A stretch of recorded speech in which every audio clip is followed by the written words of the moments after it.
Ok les gars, écoutez, on est parti pour une session particulière.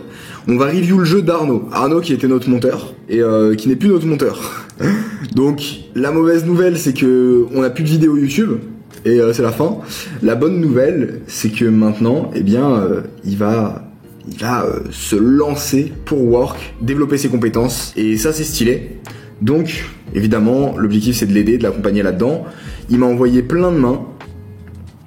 Et on va aller tout review, on va aller essayer de comprendre qu'est-ce qui se passe dans son jeu, c'est quoi ses gros points faibles, c'est quoi ses points forts, les choses qui vont bien. À savoir que Arnaud c'est quelqu'un qui part de plus loin que... En fait il n'était pas full time justement, c'est pour ça qu'il a arrêté le montage, c'est que il voulait vraiment prendre le temps et se mettre à fond poker. Et écoutez, il est parti, il est au début de son aventure on va dire, donc on va review ça. J'ai pas open malgré ma position, nanana, Caroline relancerait souvent... Ok. Donc Limp, en vrai Limp une... Ah putain, ça c'est 2 sites vides. Donc ouais, 2 sites vides. Ouais j'avoue, en haut à gauche c'est bien.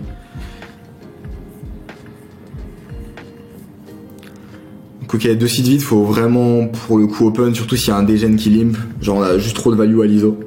C'est différent du spot qu'on avait vu avant, où les mecs étaient plutôt... Il y avait beaucoup de joueurs à parler derrière nous. Là, on voit, il y a que 2 mecs, et puis un dégène sur lequel on est IP. Et on a 10-10 quand même, ça commence à être strong, donc ici, il faut vraiment prendre le spot d'ISO. Ok. Ok. Ici, ton thinking process. Percussion faible, je me méfie de ces polympés. C'est pas un bon thinking. On veut des thinkings construits, établis, précis. Donc, faut absolument que tu apprennes à bien réfléchir. C'est quoi l'équité que je vais avoir si je bet? Est-ce que ma main, je peux la catégoriser comme une main en value, oui ou non? Ok, ici on bet pour value quoi? Turn le 6 qui rentre, ça change pas grand chose. Je bet 30. Je bet 30 contre quoi? Pourquoi? Là on est juste, je bet 30, c'est trop aléatoire et il n'y a pas de thinking. On se fait raise. Pour moi ça représente rien. Non, ça représente pas rien parce que rien en fait ça existe pas quoi. Donc si ça représente rien, c'est qu'il y a un problème. Parce que ça doit représenter quelque chose. Ça doit représenter un bluff, ça doit représenter une value, mais tu vois, faut qu'on ait une vision claire de qu'est-ce que ça représente justement. Parce que si on sait pas ce que ça représente, on est dans le flou complet. Il faut qu'on sache ce que ça représente. Qu'est-ce qu'il peut avoir quand il joue comme ça?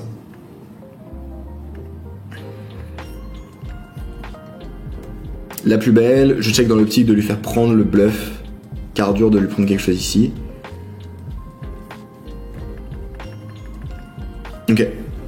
Est-ce que vous voyez un petit peu le souci qu'on voit ici dans ce spot? C'est quoi que vous comprenez?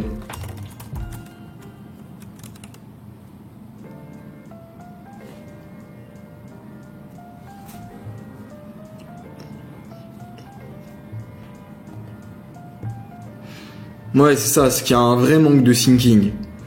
C'est trop... Je fais des plays, en gros, joue sa main selon board et action. En fait, il joue un peu sa main selon board et action, sans comprendre les actions. Manque de plan de jeu. Et manque d'analyse de range. On va aller voir d'autres spots, mais je pense que c'est la même chose qui va se répéter.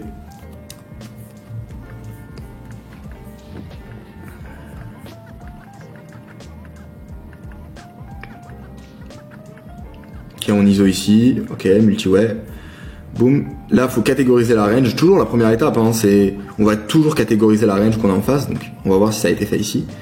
Nanana, boum boum boum, toc, ok. Ah voilà, flop, paire plus flush draw, je laisse des gènes miser, pour moi il est bien chaud. En fait, c'est toujours pareil, c'est à quel point... En fait, on peut pas juste dire il est bien chaud, je laisse miser. C'est quoi il est bien chaud? Ah, il va miser ça comme type de range, et c'est des mains qui ne vont pas call contre un raise. Donc je préfère le laisser mettre de l'argent avec ce groupe de mains, parce que dans tous les cas, l'autre groupe de mains, je lui prendrai de l'argent de XXX manière. En fait, on veut une réflexion. Là, le problème, c'est qu'il n'y a pas de réflexion, c'est il est chaud, mais il est chaud, c'est pas un argument pour play la 1, ou pour call, ou pour raise. On veut un thinking process établi qui nous explique comment la range elle est répartie et pourquoi c'est la meilleure décision de call ou de raise ou de fold. En gros, pourquoi la décision que tu prends c'est la meilleure décision. Donc là on a un manque de thinking. Turn, même idée, je laisse mettre de l'argent au milieu. Pourquoi? C'est quoi sa range? Ici je pense qu'il a ça, ça, ça. C'est des mains qui ne collent pas vs un raise, donc je colle. Tu vois.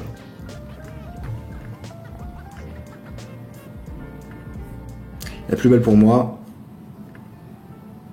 Non, my bad, c'est autre chose ça. Ok, donc tu jam, je suppose.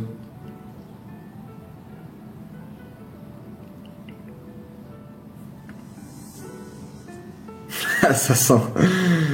Assassin. Bah, toujours pareil, c'est que là, enfin en fait, c'est pas grave que le spot de value il soit pas pris, mais enfin, on a au moins envie d'avoir un thinking quoi. D'avoir un thinking, genre value, il va call X, X et X. J'ai X% équité contre la range qui me call. J'ai un value bet, j'ai pas un value bet quoi. En fait c'est ça, on veut du thinking, on veut quelque chose de construit, c'est ça qui est important. Là le problème c'est qu'on a rien de construit. Arnaud il va croire que je le défonce pour qu'il revienne faire des vidéos. Non mais c'est intéressant en fait, là on pourrait revoir toutes les mains mais ce serait la même chose. En deux mains on a compris quel était le problème. Joue sa main selon le board des actions, définit des plans de manière random quoi. Il y a random au feeling et ouais il y a pas de thinking quoi, il y a rien du tout là. Il y a rien du tout, ne fais pas de calcul. Mathématiques pour définir les meilleures options.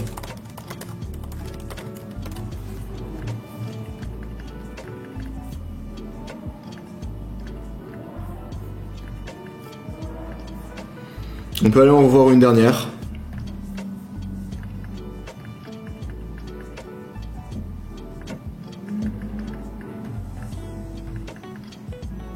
Ok, ici on bête.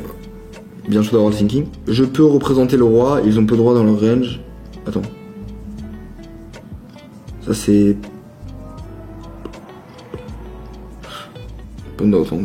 Je peux représenter le roi, ils ont peu de droit dans leur range. C'est-à-dire... Ouais.